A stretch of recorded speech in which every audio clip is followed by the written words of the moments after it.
Hey guys, it's Kathryn Perry, and we are starting in about 3 minutes. And I wanted to come on just a couple of minutes early so that I can be sure and say hello to you as you're coming on. And I want to remind everyone that if you are watching this live via Facebook, you will see a comment that says, please like StreamYard so that connects the app. That way I can see your questions and comments. Okay, so be sure and go like that app. And as you come on, say hello and type in hello. And I want to hear where everybody's from.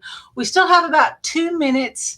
I'm probably going to be getting started probably closer to between that 7:31 mark, because I want to give people a chance to find the broadcast. This actually is something I just put up yesterday. I didn't even really send the word out. I didn't send out any emails, and I'm not sure who's going to be on the broadcast with us tonight, but I want to be able to give my full attention to you and deliver value that you can walk away feeling way more confident in your ability to sell your products, services, and just go and meet the world with talking to people about what it is that you're up to and get them enrolled into your life. So I will be back in just another minute. Be sure and say hi as you come on.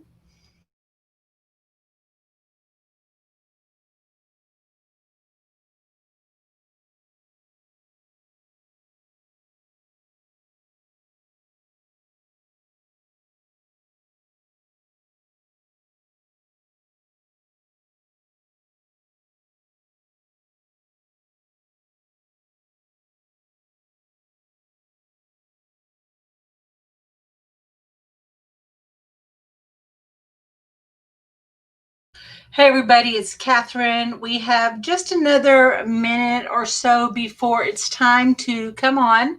And I'm just getting a couple of little details finished up, getting a quick drink of water. I hope you do that too. And oh my gosh, my heart is so full. I'm going to try not to just overload you, but I have something really exciting to talk to you about tonight and let you know about some cool stuff that's coming up. This is a 100% zero pitch event. I am not selling anything. There's not going to be an offer, but I am going to let you know about a cool program that's starting next week. Fair enough? Okay, so give me just one more minute and we'll be right on. I'm just giving people a chance to come on board.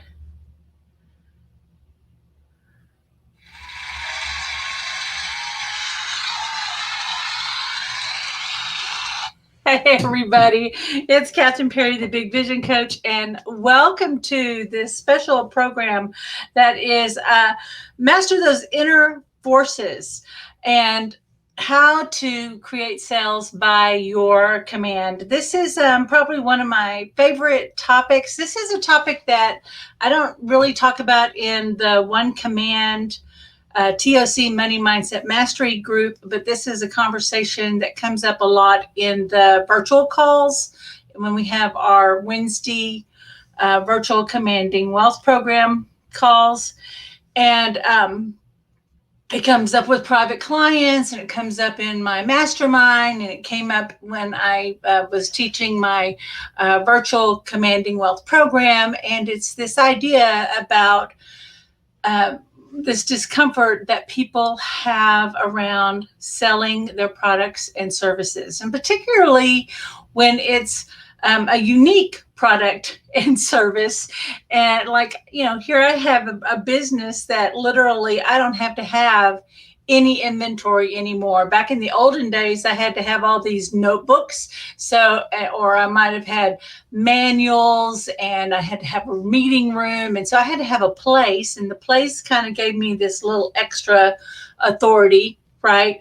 And at the same time, though, I was really selling at the time, I think it was certification programs. So to be able to be or do something, and it was a skill set. So really, they didn't walk out with a box that they could point to. They really had to understand what the transformation was. So I had to learn how to have a lot of different conversations. So we're going to talk about some of that stuff tonight. But I want to just jump right into this. I want to just remind everybody that number one, this is a no pitch sales presentation, or it's not a sales presentation, it's a no pitch presentation. I really just want to deliver as much value as possible to you. I am going to let you know about a free program that's starting literally tomorrow. And then some other things that are going to be coming up, just so that you have this kind of in your mind. But I'm not selling anything at all. I just want to deliver value. So let's just go for it. Okay. So the title of tonight's presentation is Master the Hidden Forces that Determine Your Success. And it's Sales by Your Command. And I just, this is one of my, like I said, this is one of my favorite topics. And who this is for, I'm going to read it to you, because there's some people who are going to be hearing this by audio in the replay. But this is for solopreneurs and small business owners who have the privilege of serving people in a powerful way, and who give great value, and they want to make a difference in people's lives, and they want their businesses to provide all of that and a great income in their own and their families' lives. You know, we really want to serve. We want to serve in a big way, and we want to be able to have our own lives, our own needs, our own hopes, wishes, and desires served and fulfilled too through our business. And so the focus tonight is about making a shift to a new way about thinking about how you connect and make sales in your business. Now, I do have this presentation. I'm going to let you know that I'm not. Actually, this is not going to be that slick. I promise. There's going to be me and you. We're going to be doing some talking. I want to ask questions. I want to find out about what you're up to, what your concerns are. So do me a favor. When you're in, if you're able to, wherever you are, be sure and type in hi and where you're from. And it helps me too to know what products or services you sell or you're thinking about selling. Okay. So some of the symptoms that you might be experiencing could be inconsistent income. You don't know what to do, so you just keep doing some more of the same things that don't work, right? Well, I don't know how to go get more people. I don't know how to put people in my sales pipeline. I don't know what a sales pipeline is. I don't know how to fill it up. I don't know where to find people. I don't know how to entice them to come over. There's just so much, right? I don't know what to do. So we just kind of keep repeating it. And that's the trick of the mind. That's the way with all change, isn't it? We know something's not working, but we get a little resistant because, we go, I know it's not working, but I've got to keep doing this the same way over and over. And then I can make a change, right? Because we have this fear of learning, and we have this fear, that pain of learning. And then we have this fear that, hey, what if I invest in learning and then I try to do all this and then I don't get a result, right? So there's a lot of uncertainty there. And maybe you do know what you're supposed to do, but you're not quite sure how to do it. So you probably have watched like a gazillion YouTube videos. You've watched a lot of programs like this. You've read books. I am in between places right now. I thought I was going to be at my daughter's house for a month.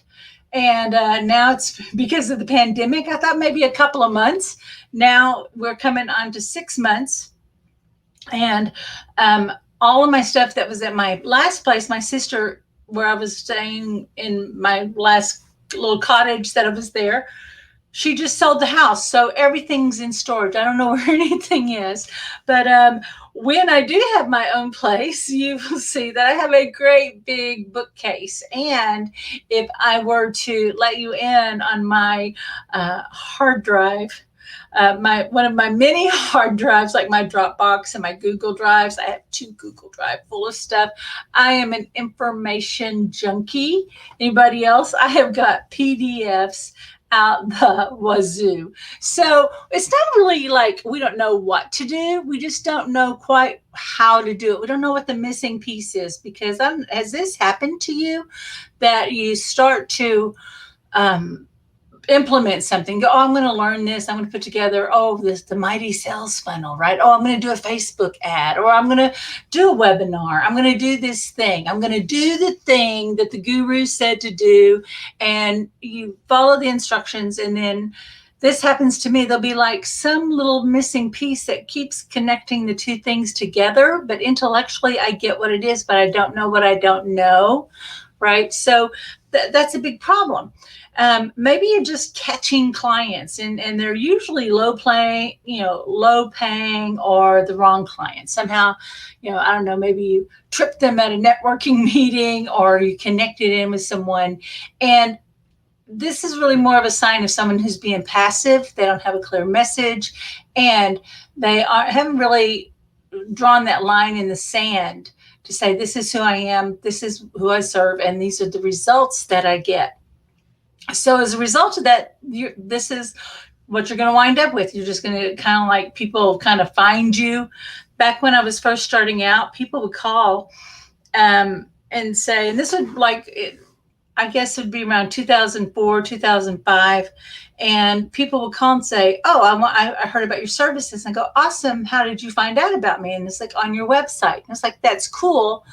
But I didn't have a website. What I had was a meetup group. This is before Facebook. And I posted a lot on a particular Yahoo group. Remember those, the forums? I posted a lot on that, and I was in the meetup group, and that was it. But no one really knew quite how they got to me.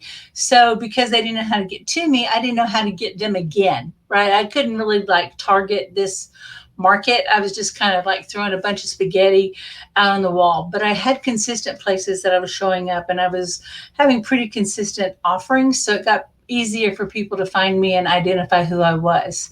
Okay.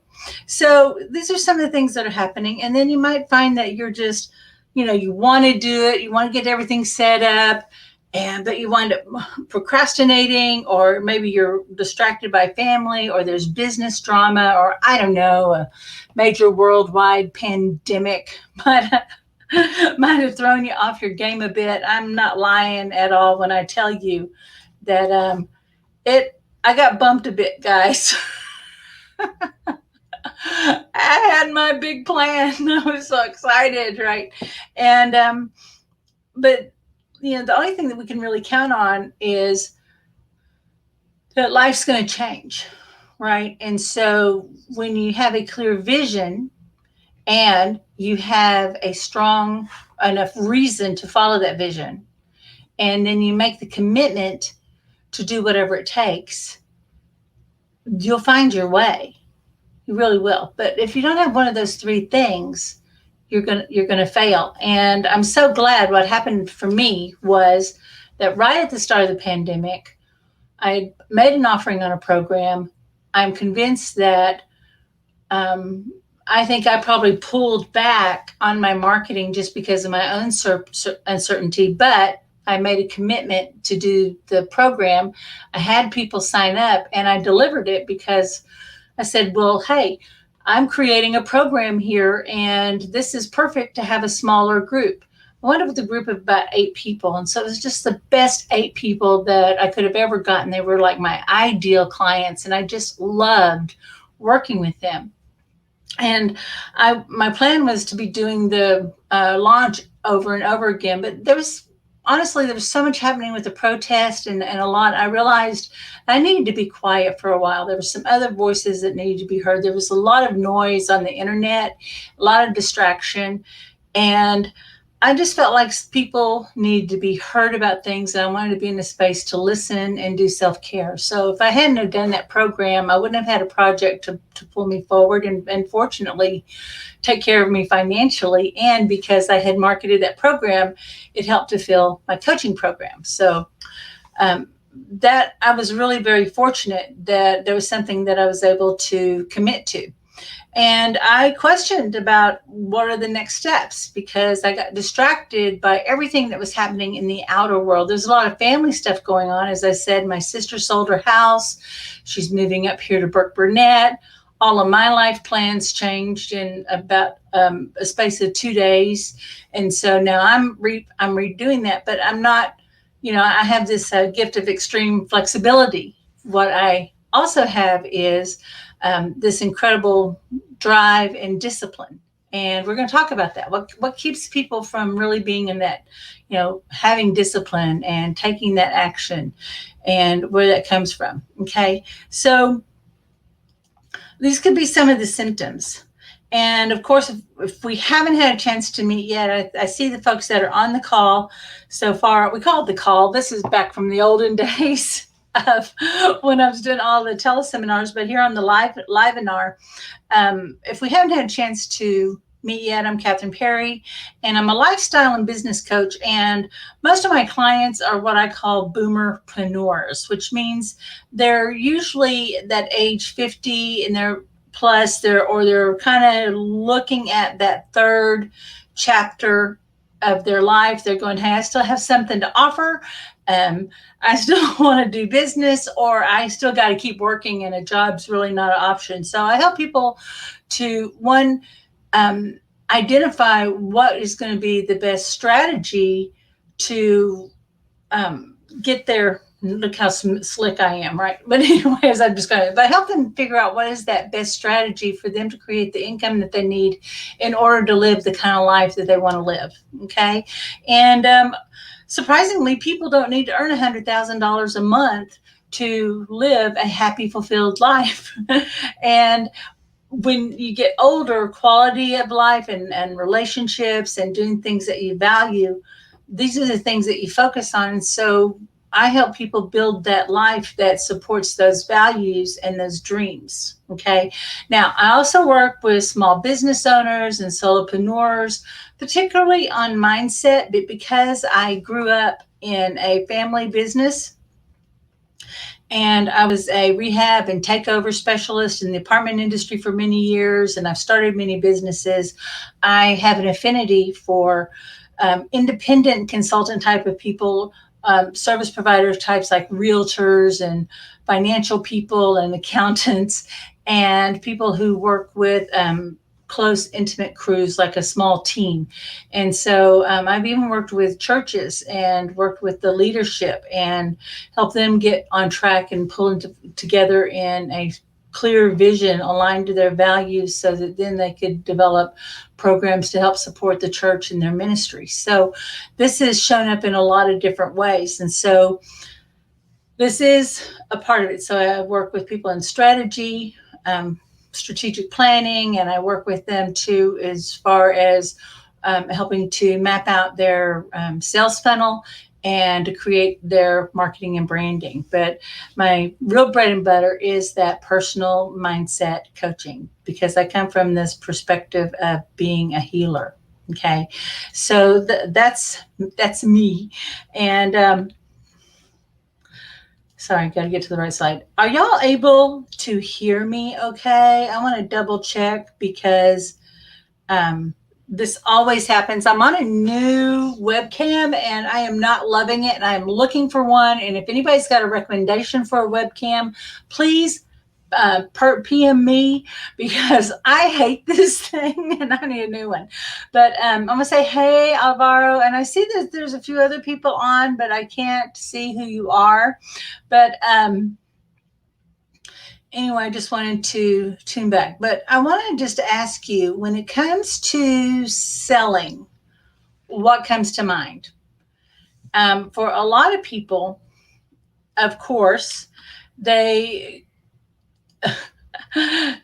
first thing I hear when I ask people this is, oh, that salesman, they're being pushy, or they're slick, or they're that, they got that big personality and they have that, they're very extroverted, and but mostly they're pushy and they're all about that sale, and they're, that's why they follow up.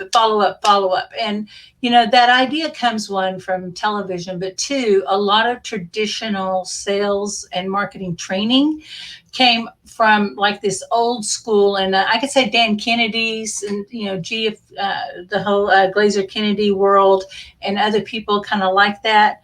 Hey, Leanne. Hey, Alvaro. Hey, we got our two international people tonight. And they market to alpha males. Okay. And they are very confrontational, and they challenge each other and they push, and it's that whole alpha, make it happen. Now, there's a lot of good things. I was in that world for a while, but it just never quite felt like a fit for me.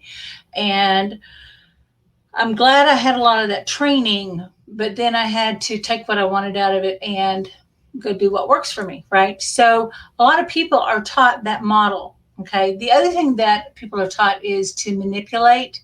And there's this idea about, oh yeah, he's so good. He can sell a refrigerator to Eskimos. Believe it or not, I lived in Alaska for many years. Eskimos actually do need refrigerators. But you understand what I'm saying, that there's this push, and it's about that person, and it's this ego game, and it's win or lose, and all of that. Well, those days are over. We're in a shift of consciousness, and it really doesn't work in a service-based business. Okay. And the other thing that people tend to think is that when you're selling, whoever's buying, you've got to put up with, right? Like, oh, they people actually resist selling because they're afraid of who they're going to wind up having to serve or deal with. So there's this negative connotation about customers, particularly now in the world where there's this idea of the Karen, right? That entitled entitled woman who's like the millennial up to the boomer kind of age, and will speak to the manager. But yeah, there's this weird entitlement and people, behaving badly.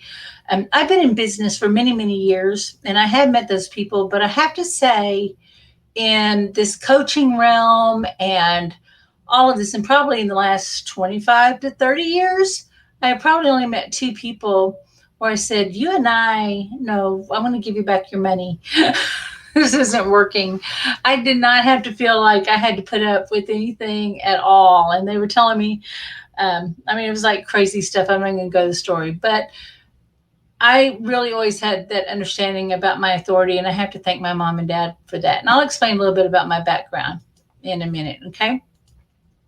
But when you think about selling, what do you feel? Like, do you feel excited? Do you like, oh yeah, man, I'm going to get out there today. I'm going to make it happen. How many people do I get to talk to today? I'm going to wake up today. Oh, hey, Kathryn said to call 10 people today. Yes.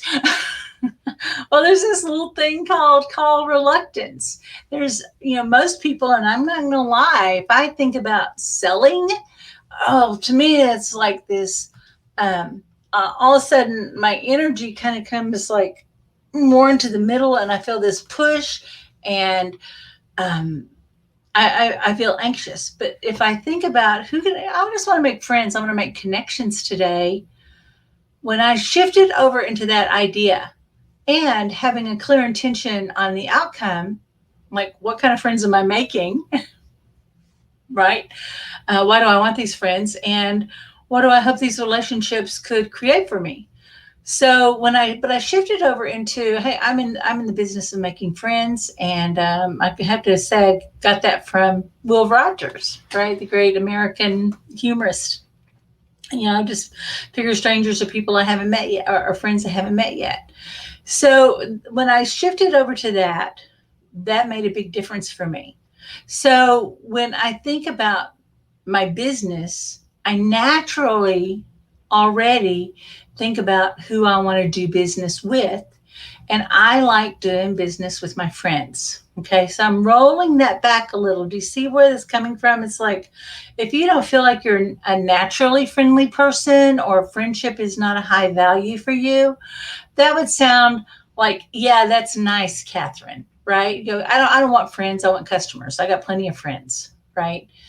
But for me, my personal value is on friendship, and I happen to have this mindset. And what works best for me is to do things in a cooperative way with other people, but I still need to be able to be independent. Okay, so I do pretty well, like with a partner, as long as we're like both equal, separate entity people. I do well serving organizations, but I am always that independent person. But if I think about what can we create together, my strength and my prosperity has always come through shared actions. Okay. So when I think about selling, I feel icky. What do you feel? Right? A lot of effort, resistance.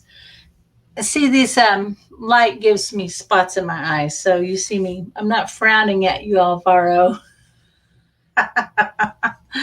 Yeah, a lot of efforts, resistance, no's. Yeah, that's how I feel too. I do not like it. Okay. So, when we think about sales, one of the words that comes up all the time is persuasion, right? And it's like, oh, we want to convince.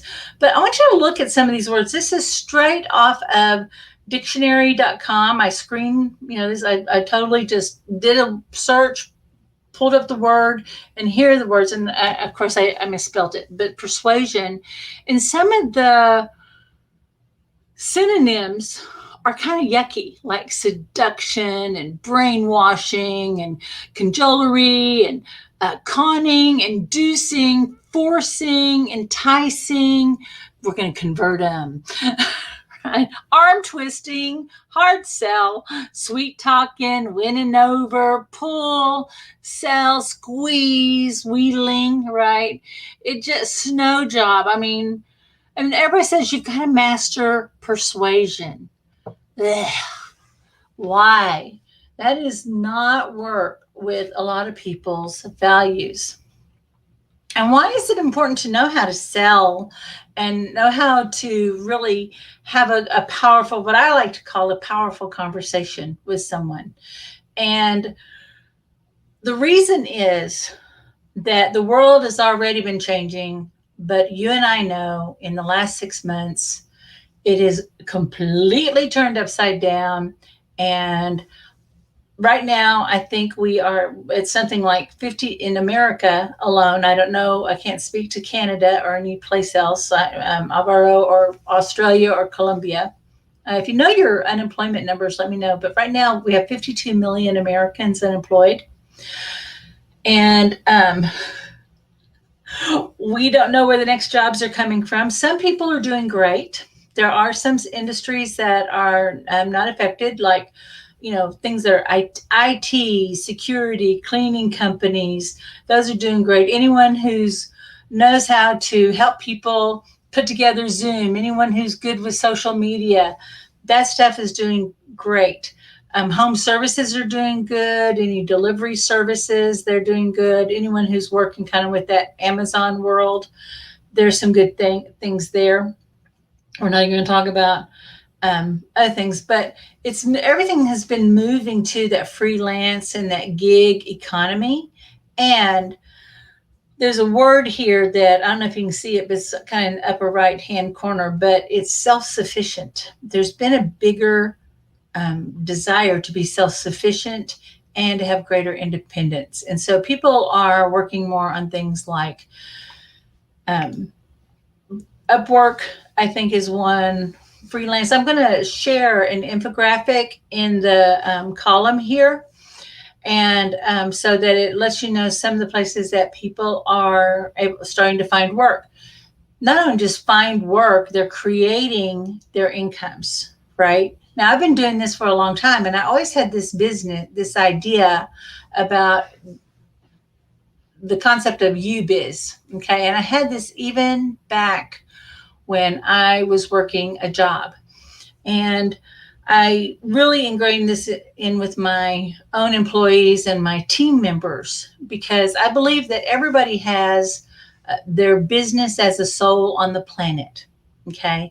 And everybody has this role that they play in the world. And some bring beauty, some educate, some bring big ideas, some help give support, and some like to share, some create communities, right? And we all have our role that we're playing. Like I'm a professional encourager, basically. Like we go, that's actually what I want on my business card, encourager. I want to encourage people in the beauty of their dreams. But no matter what you're doing for money, whatever you do for money needs to align to your true business. Okay, that's number one. The other idea that I always had was that I was always working for myself, and because my first alliance is to me and to take care of my family.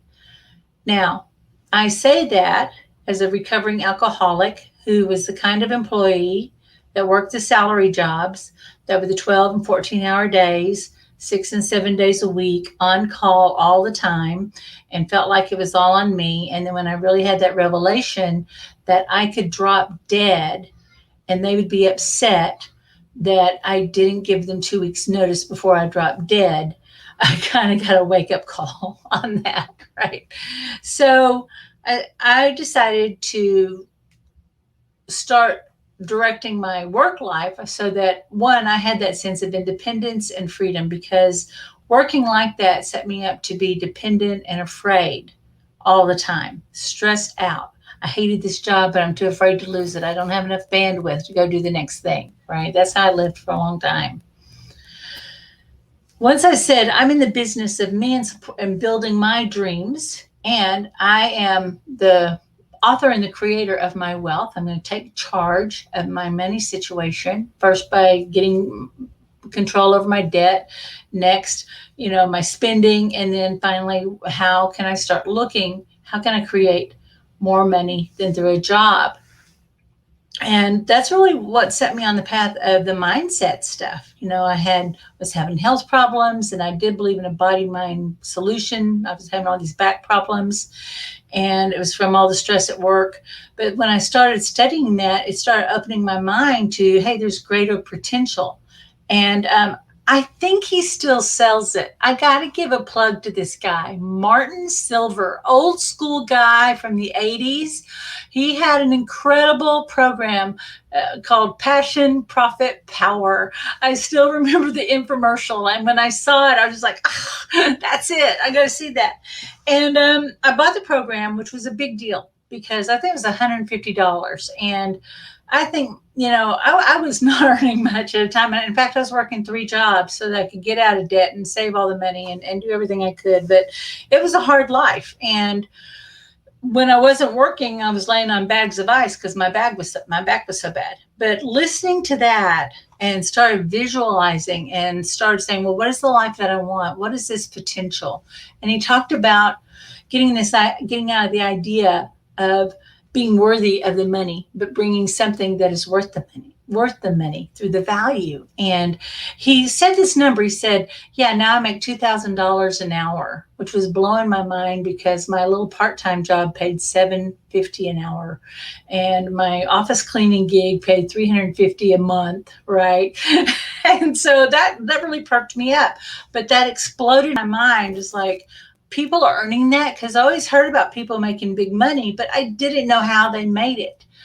Martin Silver, Passion, Profit, Power. But then it's like imagining, what does your life want to look like? What do you want to create? And so I was listening to these tapes, and one of the images was, it was just so clear that I wanted to live in a beautiful place, and I could see mountains and boats, and there was just sunshine, and there's this feeling of like rainbows, right? That sounds like awesome, right?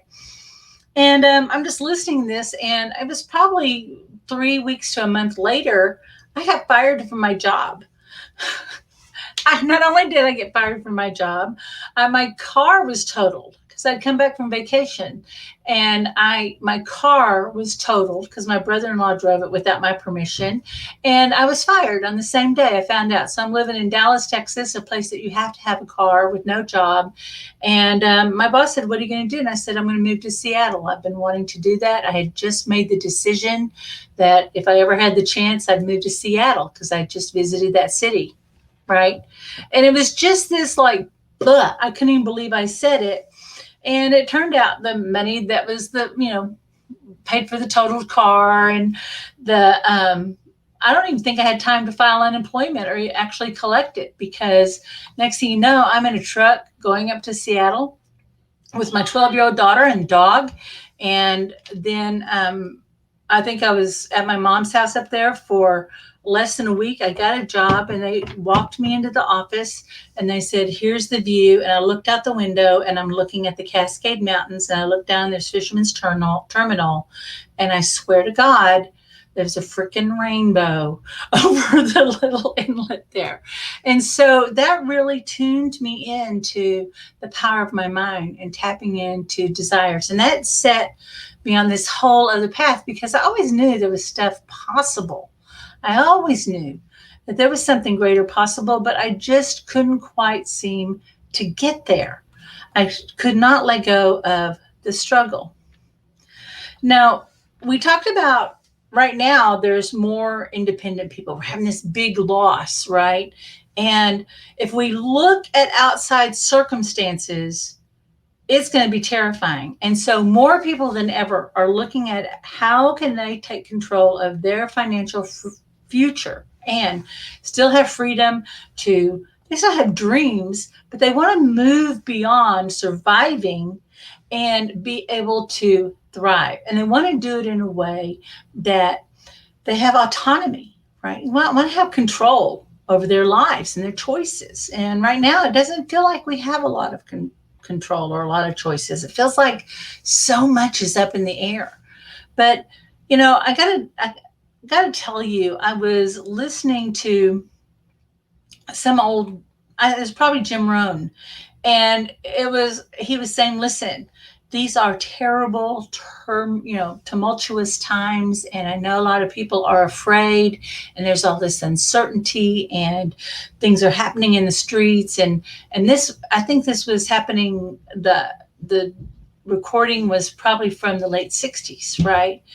And he says, but there's still opportunity. There are still good people, and you still have a way to be of service, and you can still make a difference and make a great living. And I was like, wow, there is never, ever going to be a perfect time or perfect circumstances, right, to prosper. Now, there are better times than others. I'm not going to lie. But in every circumstances, there's an opportunity to prosper. Okay. So in addition to all this freelance stuff, we also have a lot of people coming on board in more of these MLM or direct marketing sales. And I'm going to withhold my opinion on that. I just know that there are a lot of people that they love this business model. It works for them. There's a lot of people that it does not work for. But at this particular time, more people are going to be looking at this, and they have never really had to sell or market anything. In fact, they get into these businesses because they think the company is going to do all the sales and marketing. And I want to tell you something. Everyone that I know that has prospered in these companies work their butts off. They are committed to selling, and they look for business builders. And a lot of the people who come into these types of programs, they go, no, I don't want to sell. I really don't want to grow a business. I want to try to share these awesome programs, right? But they somehow are not convinced, they're kind of lying to themselves and thinking that they're not going to have to sell anything in order to grow a business. And the truth is, you have to. But, here's my big question. Why do you think, and we have a lot of people who are these type of people in my group, but I want to think about this. I think about coaches and healers and practitioners, but we also have a lot of realtors. We have financial people. We have people who are in different service types of businesses or brokers. of different kinds, or independent contractors. But I'm asking this perspective of like coaches. When we think about how many people who really love helping and serving other people. So we could even say chiropractors, but for the purposes of this, I'm going to say coaches, healers, practitioners. Why do you think they struggle with marketing and they rarely ever achieve the level of financial success they desire? I mean, any business today is so different right now, especially if you're a solopreneur type. All there's We're trying to do more things with one person. We're trying to do it without a team. And when people are starting out, they're trying to do all and be all, and then in between all this other stuff they're doing, oh yeah, I got to get to marketing. And the truth is, you need to be spending a minimum of 30 to 40% of your time having a sales conversation with someone, qualifying someone, finding out who knows your your ideal person. You need to be talking with someone every day, and you need to either be having a one-on-one phone conversation, jumping on a Google Hangout. You need to be having some emailing back and forth, doing chat. Um, you need to be doing this, and then what are you doing to let people know about your business? One of my favorite ways is what I'm doing now. I do webinars, and I'm really loving these Facebook Lives, but it's really overwhelming and they simply don't have the mental bandwidth. I gotta tell you guys about this. This this is my daughter Lauren, the lady with the sunglasses on, and there's me over here with the one wrapped up in all the blankets. And look at this tacky little table. But I got to tell you something happened. My daughter Lauren I have to say, she was probably one of my first coaching clients I ever had in life, and it happened when she was 8 years old. A friend gave us, I don't know how we wound up with this big box of carpet cleaner, like the dry carpet cleaner that you sprinkle. We had this whole case of it, and I was sitting in the garage. And at the time, I had two older girls that were foster girls, sisters that were 12 and 13. And the girls were kind of talking about they'd like to earn some extra money to go have some fun. We live near Six Flags, and they were just trying to figure out some different things they could do. And we were brainstorming, and I said, well, gosh, y'all got to see if you could rake yards and clean out the flower beds. You could wash windows. Here, I'll help you make a flyer, and they were just too shy. And I said, but wait, you got that carpet cleaner stuff. Why don't you girls put it on the dolly and see who wants to go buy it? Sell it 2 for $5, or I don't remember what it was. And they were like horrified. They're like, oh no, we can't do that. We can't. Oh no, I'd be too embarrassed. I don't want to knock on strangers' doors. Oh no. It's like, why? It's like, just go do it. You're in the neighborhood. You're a kid. You're cute. You'll sell it. And Lauren, who I didn't think would be interested, I really wasn't having a conversation with her. She says, I'll do it. And I said, you'll do it. She said, yeah, give it to me. Can I keep the money? It's like, yeah, that'll be your money. So I loaded her up. I kind of told her what to say, and she went out and she went knocking doors. And she came back after about an hour. I was really impressed. She said, nobody bought from me. And I said, well, let's practice. Show me what you did. And we talked about it. And I said, oh, okay, let's try it again. And I actually took her to the door, and we practiced 2 or 3 times. And I said, and now remember, now let's stay with us until you get the money from me, right? And so I actually had her mentally practice and then go through having that experience of receiving the money from me. When she went back out, she did it, and that kid was gone less than 2 hours, and she came back. She sold every bit of it. She had over $150, which for a kid that age back in the day, that was a ton of money. Wouldn't you like to go out and just go get $150 cash like that quick? And I was so impressed with her. And I said, why did you do that? She said, well, it just sounded fun. I just wanted to go do that. Well, the reason I'm sharing this little picture with you is that back in December, if you've been following me, you know that Lauren made some pecan treats for Christmas, for Thanksgiving dinner. She made some keto friendly ones. She made some regular ones. The family loved them. Husband took them to work. People wanted to buy them. And then she said, maybe people would want to buy them. So this picture of us sitting out at this tacky little table is we found out that our little town was having a parade. And we said, you know what, let's just set up a table and see what happens. So we set up a little table, and I think we made $70 or something that night. But what we did was we took fast action on an idea. Then Lauren committed. She got the vision of what could happen. And then she started going to farmers markets, and she started applying everything that she's learned in all of her years of sales to building relationships with people at the market. Now, the reason I want to mention the farmers markets is now in this time, so much business is going to be happening at a more organic and personal level. Even if you're dealing business to business, even if you're selling, highly professional sales and services, everything's going to come down to those personal relationships. And with just going to a small market, building relationships, making sure she met everyone there, asking, who do you know? It wasn't very long that the restaurants were starting to, they wanted to invite her to provide product for their larger restaurants. We're talking like 100 pounds at a time. But then she started getting invited to the bigger, fancier shows. But then the COVID hit and that shut all that down. And she used all that, and she used everything on building community. And every time she had an idea, because it was like, I want to do an industry night. And let's get people together, and then we could invite people to come experience our food, because she was working with all these home sellers, these people who were like home cooks selling their food to the public. Okay. So everybody just gravitated to her because of the confidence. And I really believe her confidence comes from the fact that she embraced sales. Any job she's ever had, she's always been great at selling, but she just has this tremendous interest in people and finding out how she can help them. I've never seen anyone who likes to help people more. So you don't even think about, I'm just selling this one thing.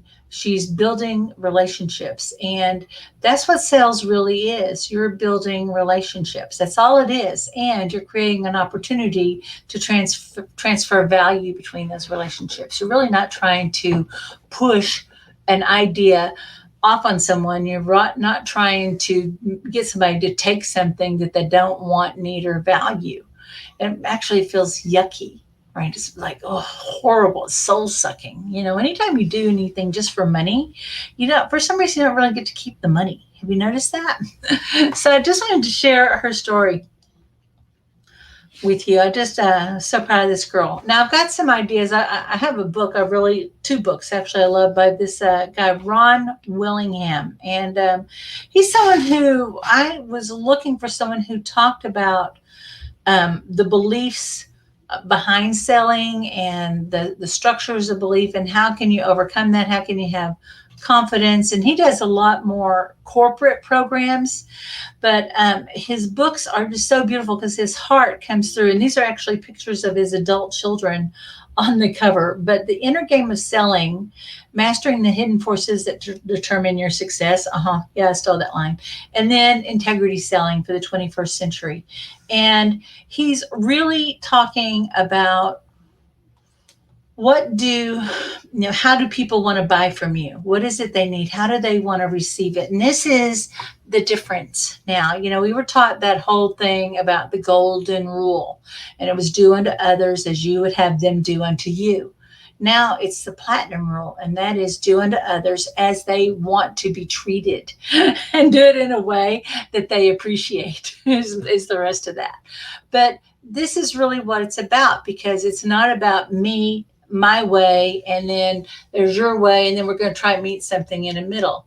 We really want to find out, what do people want? How do they want to get it? This is really what's created the big disruption in the whole marketing world. That's just why Uber exists, and Airbnb and Amazon, for gosh sake. I was in Seattle when Amazon was just starting out, and it was a big deal It was a big deal. And they had, remember, I don't know if you remember the commercials where they'd say they were calling football stadiums to find out where they could store all their books and everything. And that was when Jeff Bezos was still in his garage. This is before he became king of the world.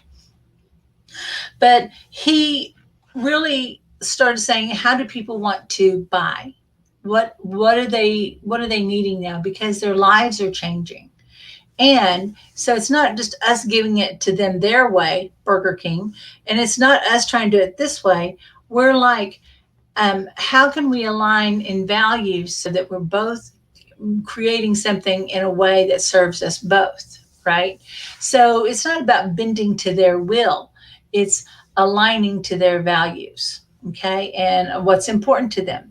You know, if you've been in my corner of the world, you've heard me tell the story about my little grandbaby, where I had this day where I just was able to really get what she wanted. It was like my psychic powers were whoa, like on. I just the minute she would just like look, or there'd be a movement or something, I just knew what she needed. And I just felt this flow with her.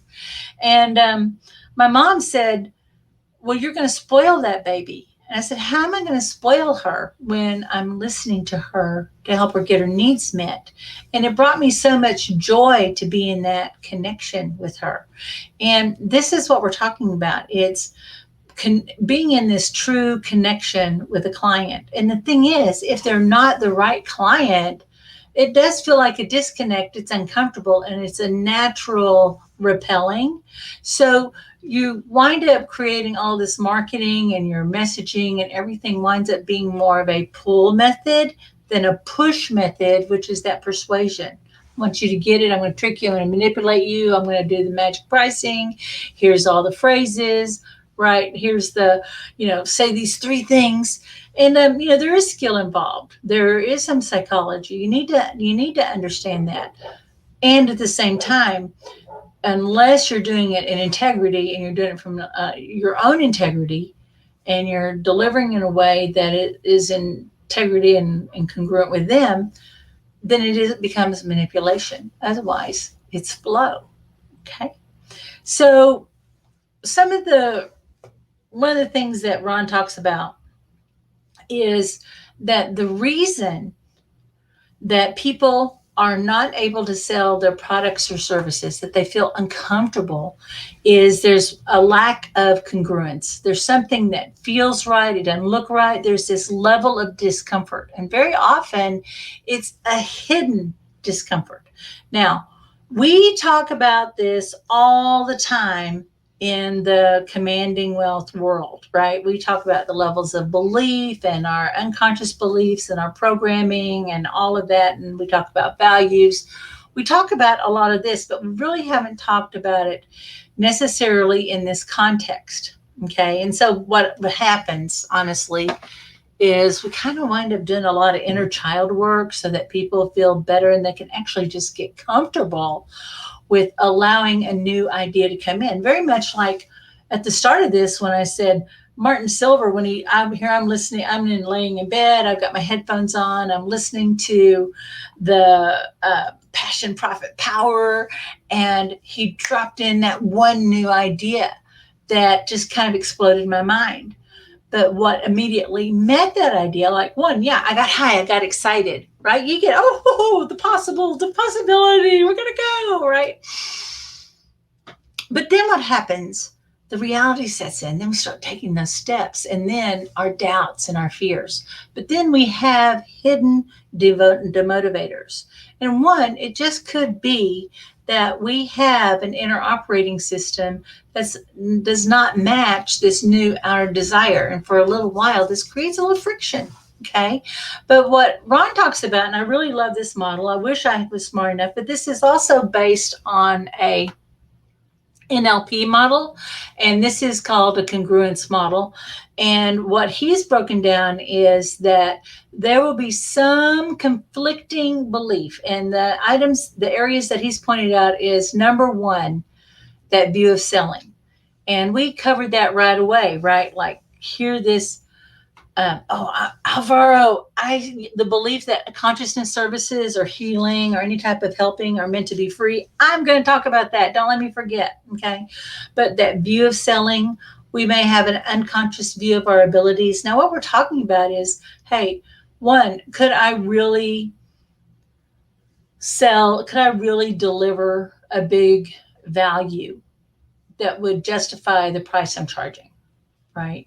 Do I really have the ability to create a sales funnel? Do I have the ability to go speak about my business? Do I have the ability to manage a team?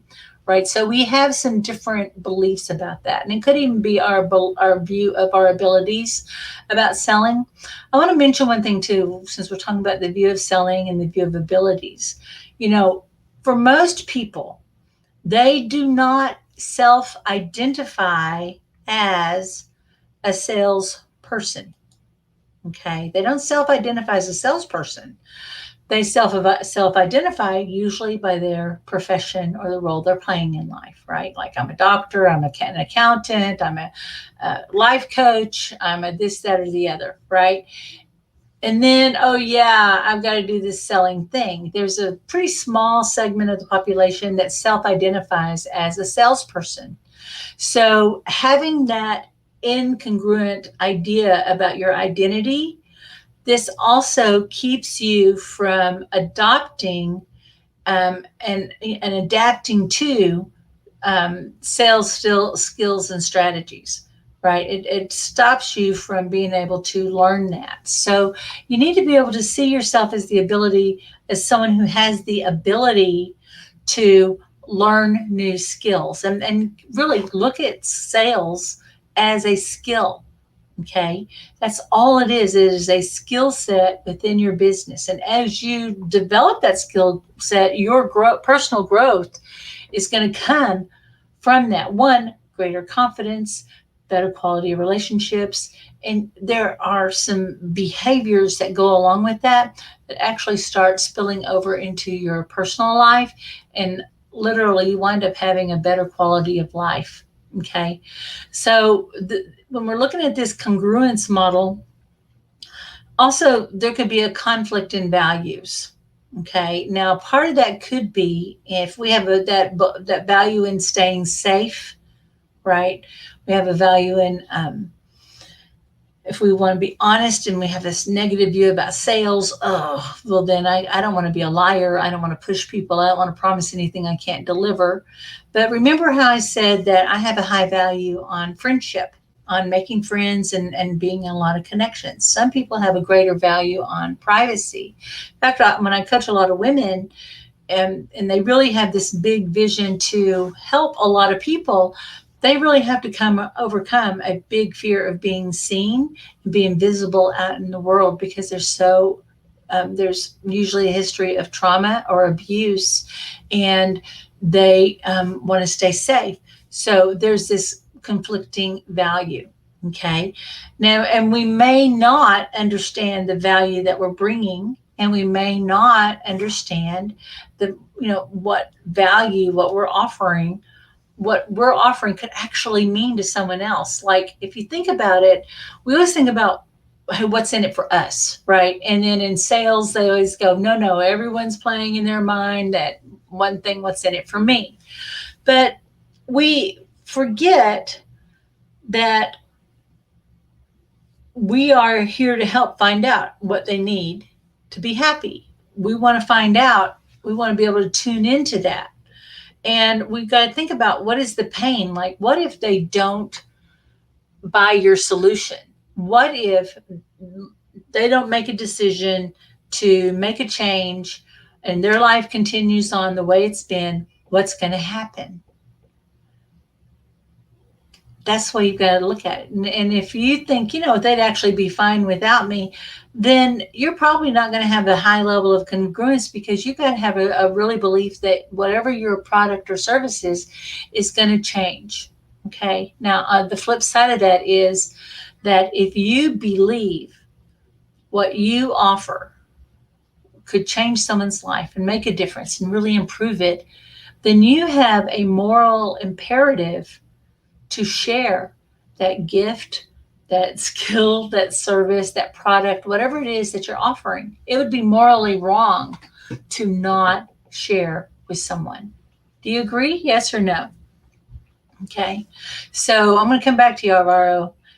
The other is we just can't quite commit to activities. We haven't really said, this is what I'm doing. And when we talk about our family life taking over, like John Lennon, life is what happens when you're busy making other plans.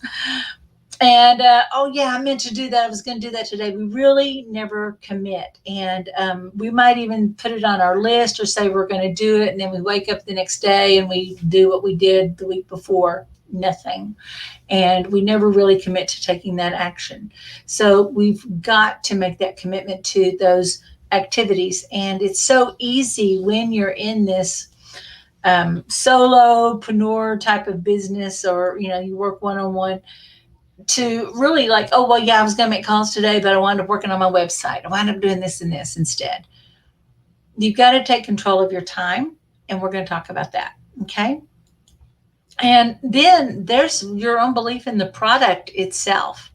And I have to say that there's some people, like I was in the MLM world for a short time. I did everything that you're supposed to do, except I didn't believe in the process.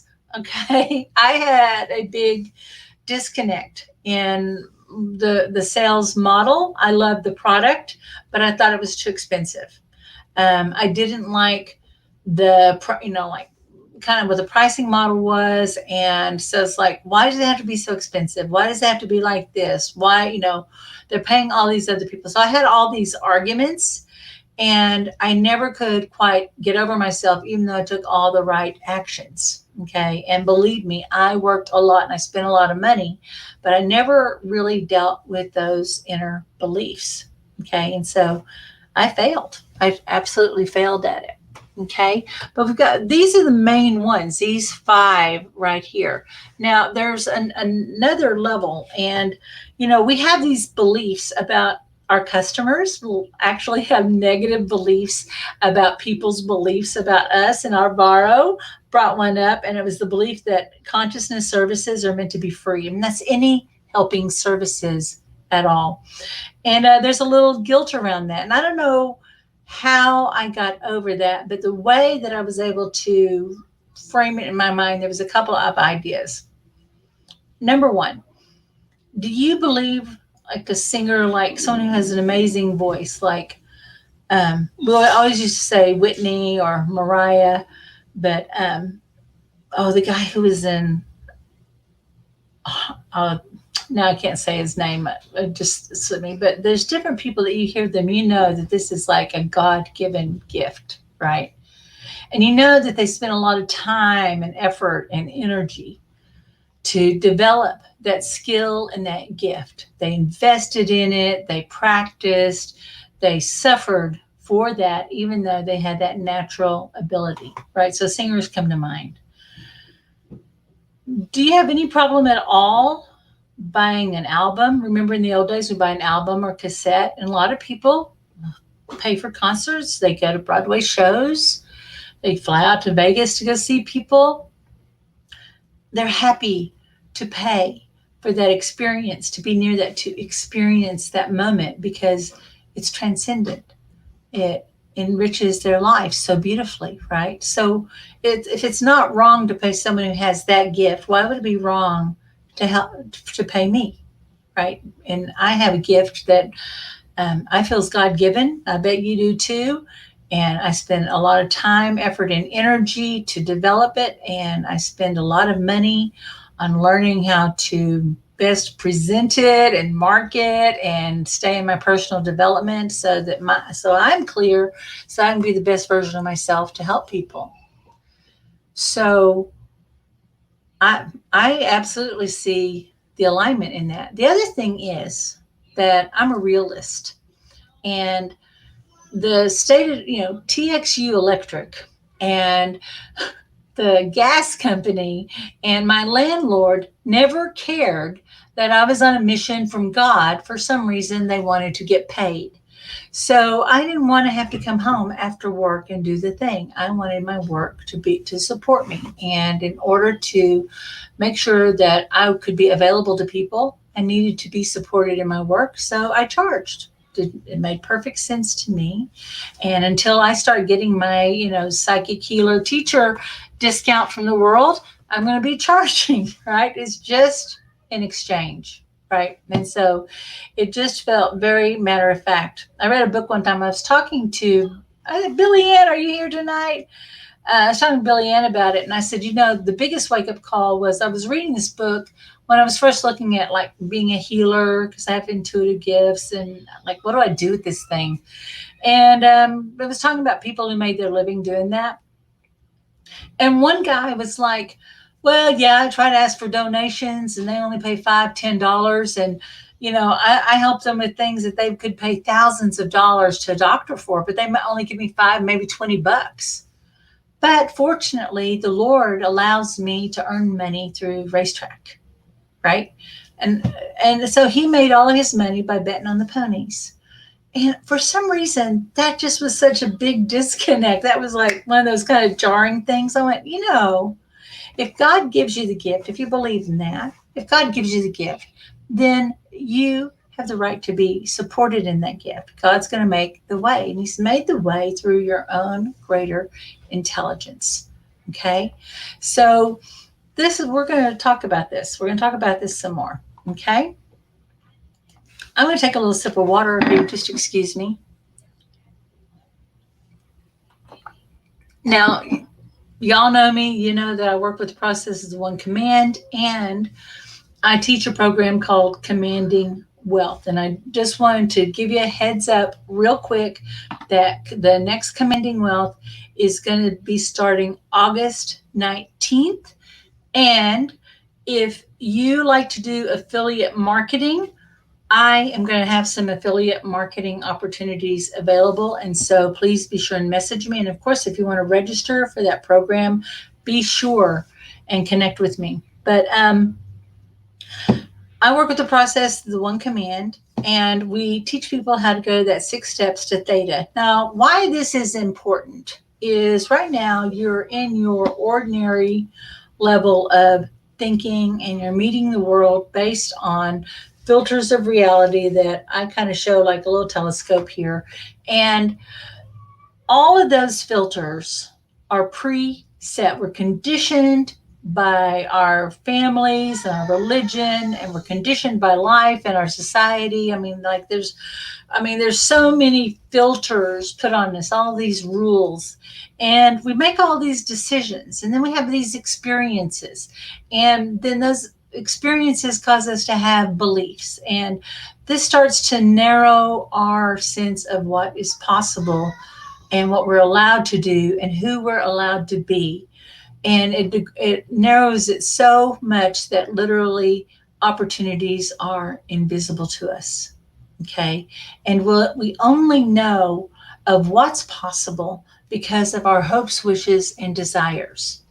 We have a desire to have a business. We have a desire to make money on our own terms. We have a desire to, maybe if we are working in a job, to be able to create more income either through that job or alongside of that job. But we want to be in more control of our life. But there's something in us, those hidden motivators, that conditioning that is stopping us. And we are not attuned to it. We can only become aware of what our level of consciousness is based on what we are experiencing in our outer world and the kind of conversation that we're having with ourselves. And so with this process of the one command, when we take you through this 6-step process, what we do is we teach you how to disengage from your ordinary level of thinking, this lower, denser vibration, and we're able to disconnect you from this reactive survival mode, this like lower neurology, like in that belly, right? We disconnect you from that. We bring you into alignment with your heart and its wisdom and the truth of your desire and what else your values, right? That's what really matters and why it matters to you and what it would look like. Then as we're doing that, then we take you through the 6-step process and we have you roll your eyes up. And what that does is that disengages. This kind of causes your body's neurology to kind of pause and allow a new idea to come in. And then we have a particular statement that we teach people. And then using that one command statement, it actually activates unused portions of your brain. And it's like it sends this message out into the universe about what it is that you want to attract, create, or manifest. And we have these ideas, right? But we don't necessarily know how to get to what we want. And one of the things that we do with the one command is, I want to show you this right quick. In the ordinary way of thinking, what people usually do is they try to gather all this information, right? And like I said earlier, like I get all my PDFs and all the books. I got all the stuff, right?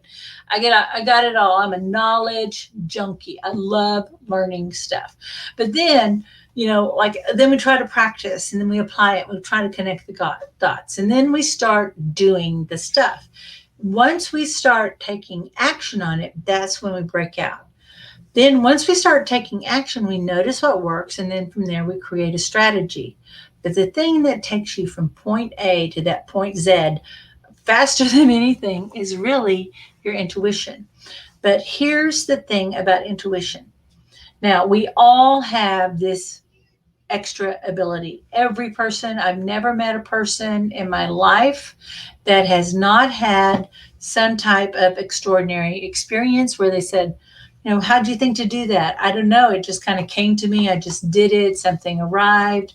They were so shocked that they didn't do something in their like normal habit. They just kind of woke up and they did it another way. Everybody's got these different ways of thinking and being. And we're all radiating and communicating with each other all the time. We're sending out in our field of energy miles around us, and we are tracking information and we are looking for the solution to what we desire from literally our levels of consciousness go from like our ordinary thinking that might be basically when we're in this regular beta state, when we're just in this regular kind of thinking, our ordinary sphere of influence might be like, I'm in Texas. Texas is a nice big state. Like I'm able to kind of track and notice, and I can gather thinking in that level. If I start to use my visualization and my imagination, it would be the equivalent of maybe going out to the outer edges of the Milky Way. Okay.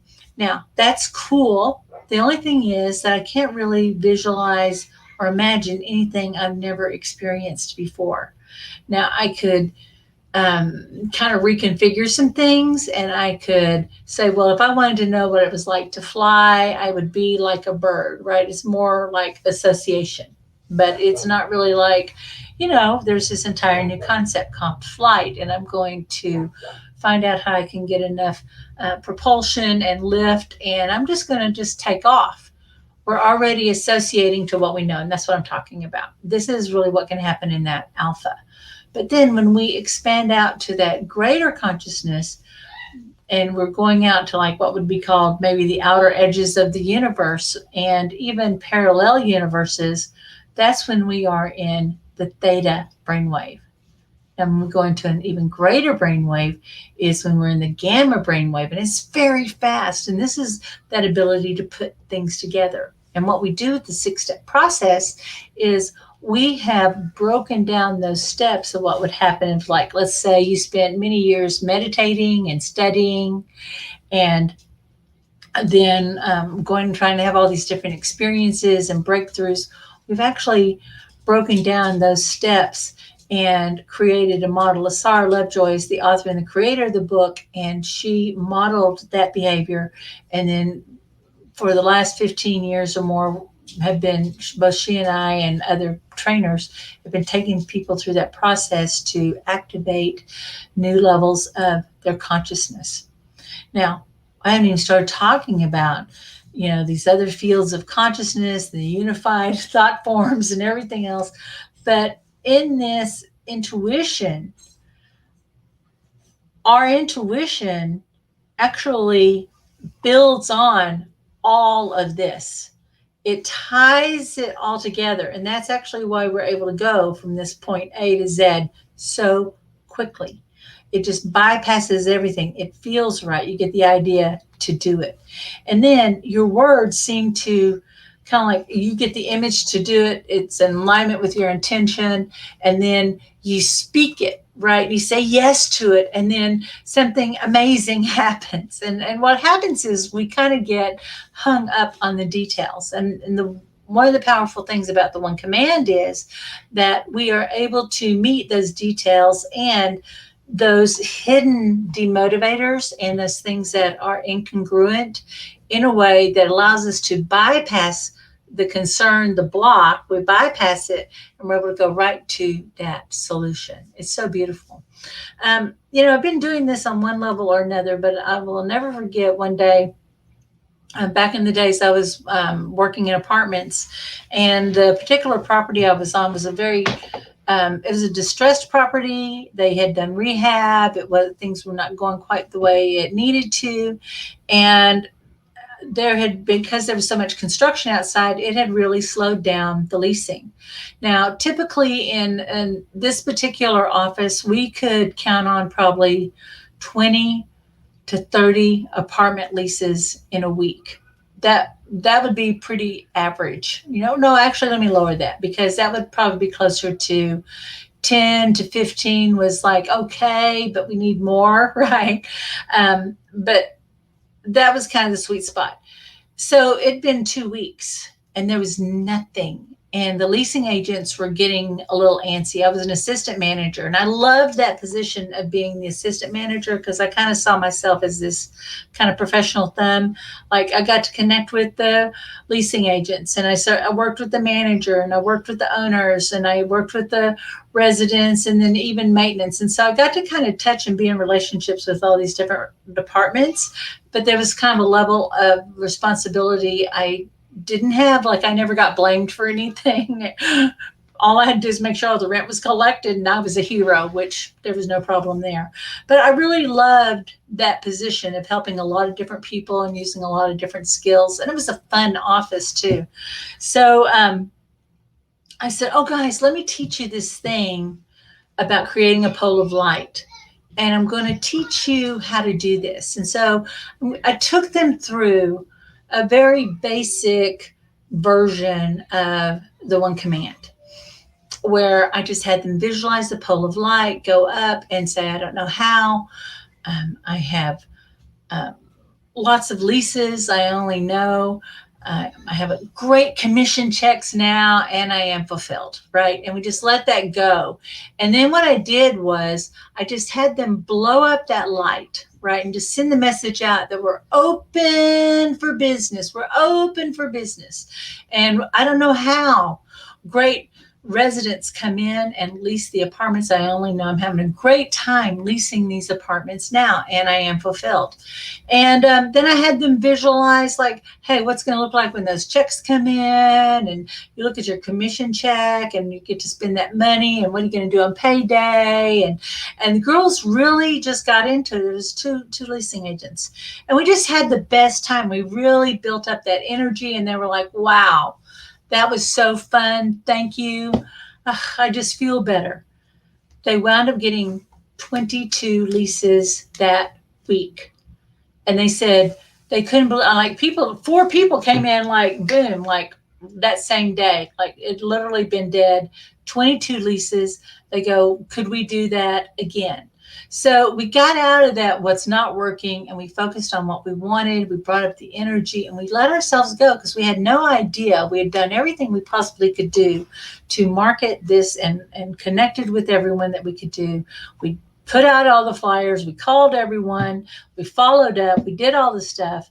But in your business, and like any other business, there comes that point that having done all you can do is believe. You got to get ready to receive. You got to believe that's going to happen. And the only action to take is to get ready to receive that business. Okay. And that's where you want to be. So often we're in this slump. And one of the things that I'll have people do is, hey, right now, like if you don't even know what to do, right? I have no idea how to market, right?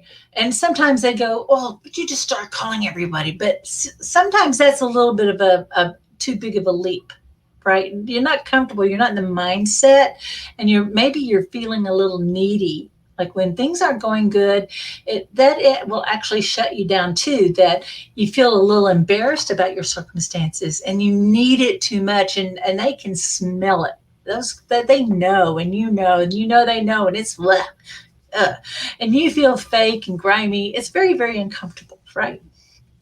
So, the way to get over that after you do your command is start preparing and acting as if you have clients coming in.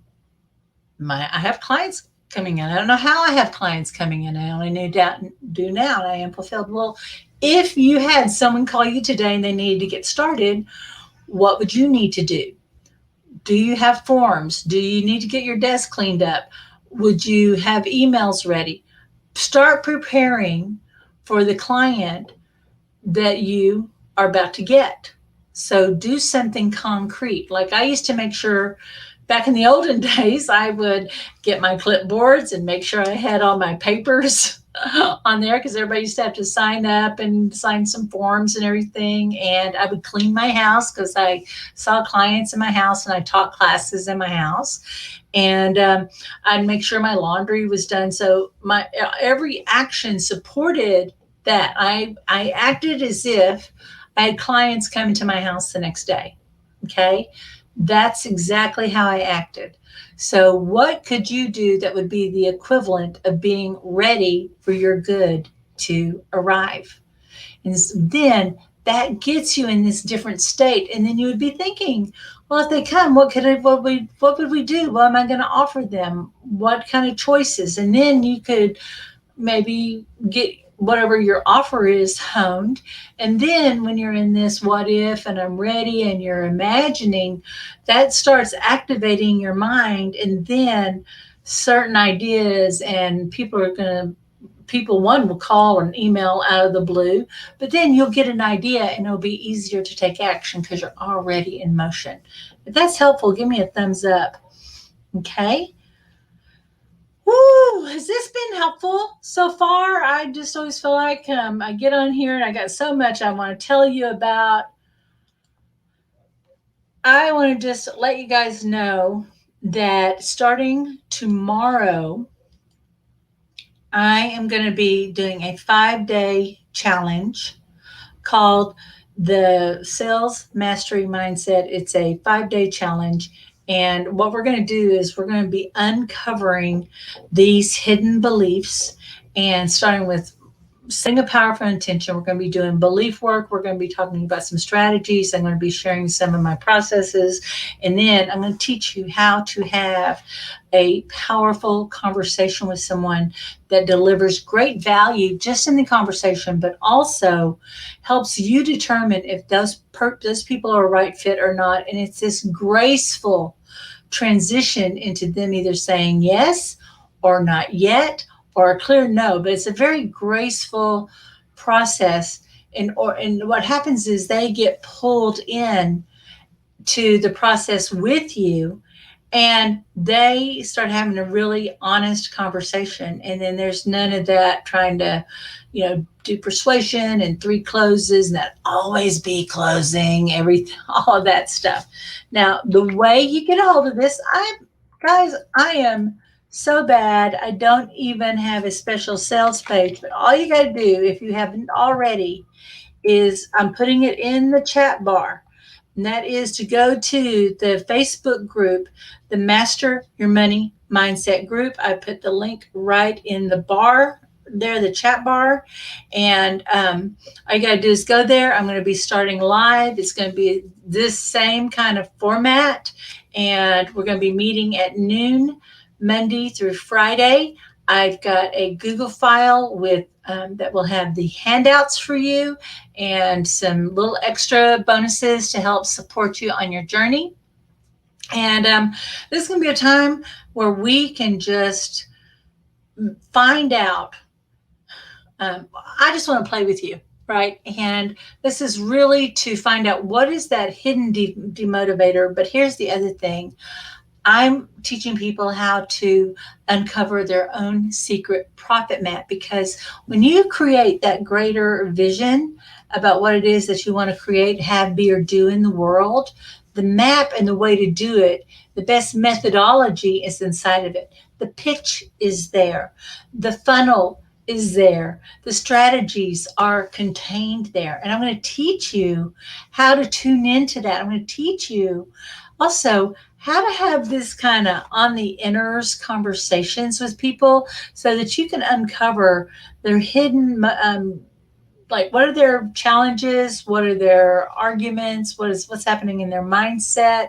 I'm going to teach you some of my empathic listening skills that help me tune in and kind of like have a meeting in advance with people, and I'm able to make adjustments, change my own beliefs, change the scenario. And it's incredible what happens when you do that, because you create this new agreement on this whole other field of consciousness.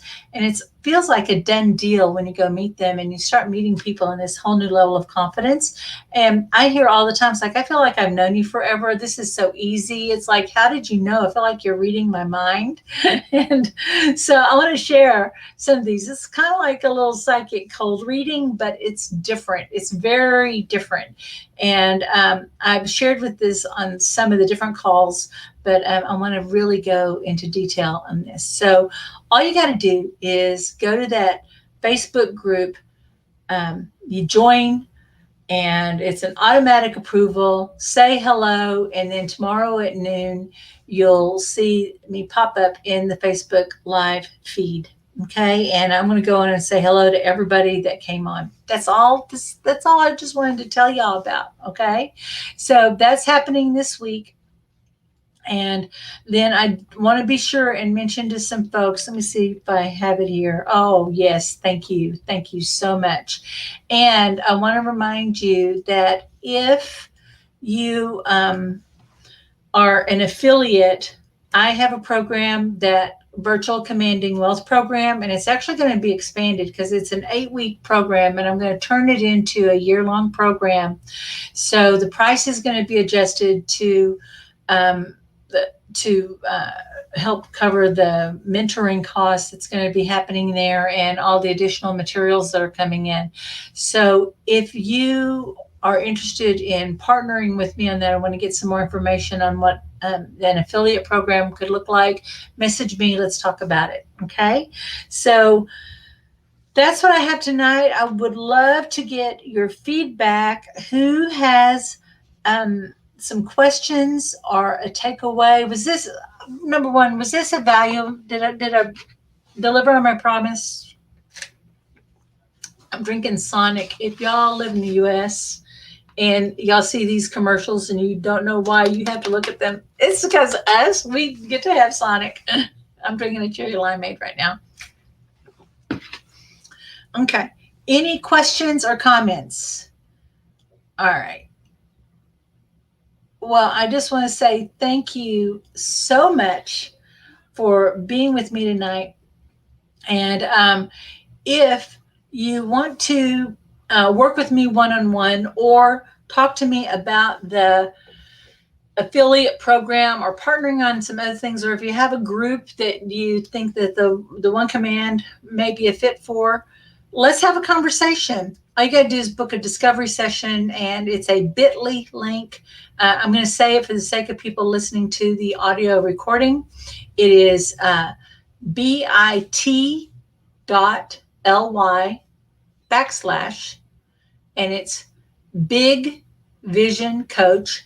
And the first letter in each word is capitalized. So it's capital B for big, capital V, vision, capital C, Coach.